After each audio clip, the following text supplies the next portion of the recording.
नमस्कार दोस्तों, स्वागत है आपका इन्वेस्टिंग दर्पण की एक और वीडियो में। और फ्रेंड्स, इस वीडियो में मैं आपसे डिस्कस करूंगा एसजेवीएन लिमिटेड को।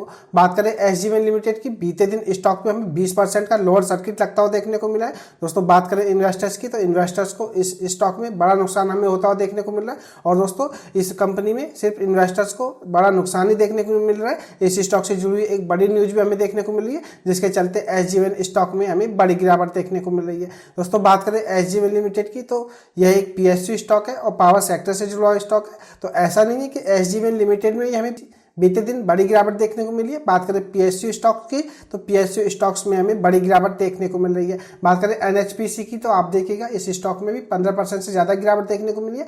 एनबीवीसी इंडिया की अगर हम बात करें 10% की गिरावट देखने को मिली है। और दोस्तों आप देखिएगा इंडियन ओवरसीज बैंक की बात करें तो इसमें भी हमें 10% का लोअर सर्किट देखने को मिल रहा है। दोस्तों बात करें एसजेवीएन लिमिटेड की, अगर आपने इस स्टॉक में होल्डिंग ले रखी है तो आपको क्या करना चाहिए। अगर आप इस स्टॉक में फ्रेश इन्वेस्टमेंट करना चाहते हैं तो आपको क्या करना चाहिए, तो इस वीडियो में हम यह भी जानेंगे। और इस स्टॉक से हुई हम बड़ी न्यूज को भी देखेंगे। दोस्तों इन्वेस्टर्स की अगर हम बात करें तो एक नहीं दो झटके इन्वेस्टर्स को लगते हुए देखने को मिले, जिस कारण एसजेवीएन स्टॉक में हमें बड़ी गिरावट देखने को मिल रही है। दोस्तों बात करें एसजेवीएन लिमिटेड की, अगर मैं आपको इसके 5 दिन के एड्रेस दिखाऊं तो आप देखिएगा स्टॉक लगभग 24% के आसपास नीचे लग चुका है। और अगर हम इसकी गिरावट को यहाँ से कैलकुलेट करें तो यह स्टॉक लगभग 26% नीचे आ चुका है। बात करें 6 महीने के एड्रेस की, तो आप देखिएगा 6 महीने में स्टॉक अभी भी 95% के शानदार रिटर्न्स देता हुआ नजर आ रहा है। और दोस्तों बात करें एक रिटेल की, तो एक रिटेल यही गलती करता है, भागती ट्रेंड को पकड़ता है। अगर दोस्तों किसी इन्वेस्टर ने यहाँ पर गलती से इन्वेस्ट कर लिया होगा तो उसको बड़े नुकसान इस स्टॉक में देखने को मिल रहे होंगे। तो दोस्तों मैं आपको यही बताना चाहूँगा, अगर आपने एसजेवीएन स्टॉक में होल्डिंग ले रखी है और दोस्तों अगर आपको प्रॉफिट हो रहा है तो मैं चाहूँगा आप इस स्टॉक में आप एसएल लेकर के काम करें, क्योंकि इसमें कितनी गिरावट और आपको आने वाले समय में देखने को मिल सकती है इसके बारे में कुछ नहीं कहा जा सकता। और दोस्तों मैं प्रिडिक्ट भी नहीं कर सकता कि यह गिरावट कंटिन्यू रहेगी। हो सकता है इस स्टॉक में यहाँ से तेजी देखने को मिले, लेकिन दोस्तों अगर आप स्टॉक मार्केट में सेफ प्ले करना चाहते हैं और अपने प्रॉफिट को प्रोटेक्ट करना चाहते हैं तो आप इस स्टॉक में अपना एसएल जरूर सेट कर लें। अगर जो आपको प्रॉफिट आ रहे हैं वो प्रॉफिट आपके प्रोटेक्ट रहें और आप इस स्टॉक में और आगे लॉस से बच सके। और दोस्तों अगर आपने होल्डिंग ले रखी है और आपको अगर लॉस आ रहा है तो मैं फिर भी आपको यही बताना चाहूँगा, दोस्तों किसी स्टॉक में कितनी गिरावट हो सकती है यह भी नहीं बताया जा सकता।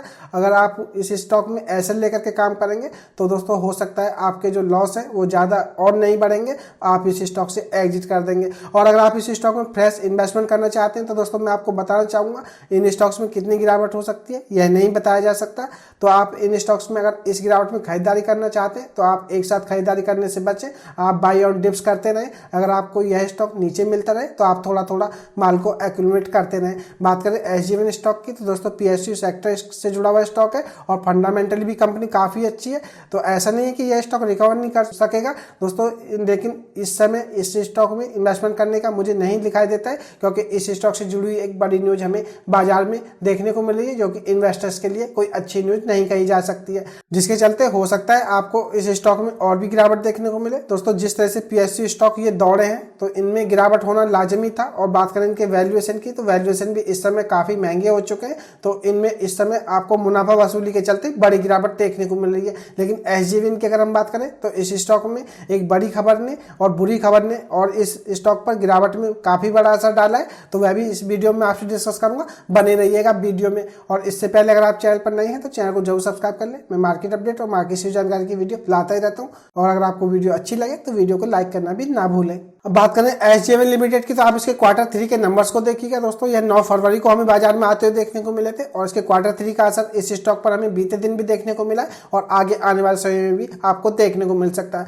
दोस्तों बात करें इसकी, तो इसके Q3 के नंबर्स को मैं आपसे डिस्कस कर देता हूँ, जिससे कि आपको पता चल सके कंपनी की परफॉर्मेंस क्वार्टर बेसिस के हिसाब से और ईयर ऑन बेसिस के हिसाब से हमें कैसी देखने को मिली है, जिससे कि आपको इस स्टॉक में आगे के मोमेंटम का पता चल सकेगा। बात करें सितंबर 2023 से दिसंबर 2023 की, तो आप देखिएगा सेल्स जहां 878 करोड़ रुपए हमें देखने को मिलती थी वह 543 करोड़ रुपए बची है। तो सेल्स में इनकी हमें भारी गिरावट देखने को मिल रही है और स्टॉक में भी हमें इसी वजह से भारी गिरावट देखने को मिल रही है। बात करें ईबीआईटी की, तो 706 करोड़ रुपए से गिर करके 368 करोड़ रुपए हो गई है। तो ईबीआईटी में भी हमें गिरावट देखने को मिल रही है। और आप जब नेट प्रॉफिट को देखिएगा 440 करोड़ रुपए से गिर करके मात्र 139 करोड़ रुपए रह गए। तो आप देखिएगा क्वार्टर बेसिस के हिसाब से नेट प्रॉफिट में हमें कितनी बड़ी गिरावट देखने को मिल रही है। और ईपीएस ₹1.12 से गिर करके मात्र 35 पैसे बचा है। तो आप समझ सकते हैं दोस्तों, क्वार्टर 3 की अगर हम बात करें तो कंपनी की परफॉर्मेंस बिल्कुल बेकार देखने को मिल रही है और यही एक बड़ा कारण है जो कि इन्वेस्टर्स के लिए भी एक चिंता की बात है। कंपनी की क्वार्टर 3 की परफॉर्मेंस हमें बिल्कुल बेकार देखने को मिल रही है और स्टॉक में बड़ी गिरावट देखने को मिल रही है। दोस्तों, एक कंपनी के क्वार्टर बेसिस के हिसाब से नंबर्स बुरे रह सकते हैं, इसमें कोई डाउट नहीं है, लेकिन आप ईयर ऑन ईयर बेसिस के हिसाब से देखेंगे तब भी SJVN लिमिटेड की परफॉर्मेंस कोई हमें ज़्यादा अच्छी देखने को नहीं मिल रही है। सेल्स में 2% की गिरावट देखने को मिल रही है, EBIT में 3% की गिरावट देखने को मिल रही है और आप देखिएगा नेट प्रॉफिट में ईयर ऑन ईयर बेसिस के हिसाब से भी 48% की गिरावट है और EPS में भी 52% की गिरावट है। तो कहा जा सकता है, बात करें SJVN लिमिटेड की, तो ईयर ऑन ईयर बेसिस के हिसाब से भी कंपनी की परफॉर्मेंस हमें कोई ज़्यादा अच्छी देखने को नहीं मिल रही है। और दोस्तों, यही एक बड़ी खबर और बुरी खबर इस स्टॉक के पीछे काम कर रही है, जिससे कि इस स्टॉक में हमें बड़ी गिरावट देखने को मिल रही है।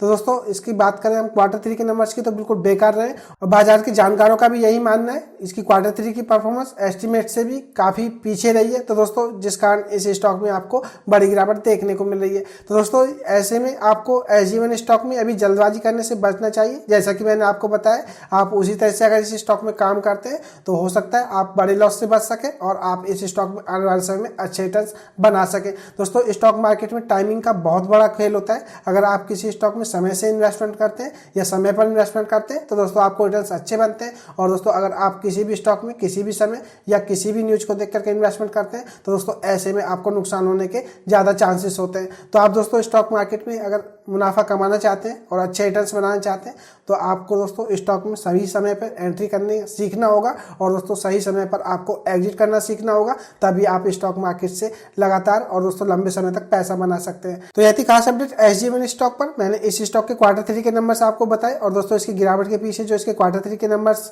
हमें देखने को मिल रहे हैं यह भी आपसे डिस्कस किए। तो आपको ये खास अपडेट की वीडियो कैसी लगी मुझे कमेंट करके बताएं। अगर आपको वीडियो अच्छी लगी हो तो वीडियो को लाइक करें, शेयर करें और अगर आपने चैनल को सब्सक्राइब नहीं किया तो चैनल भी सब्सक्राइब कर लें। मैं मार्केट अपडेट और मार्केट से जानकारी की वीडियो लाता ही रहता हूँ। तो चलिए मिलते हैं फिर किसी नई वीडियो में, तब तक के लिए नमस्कार।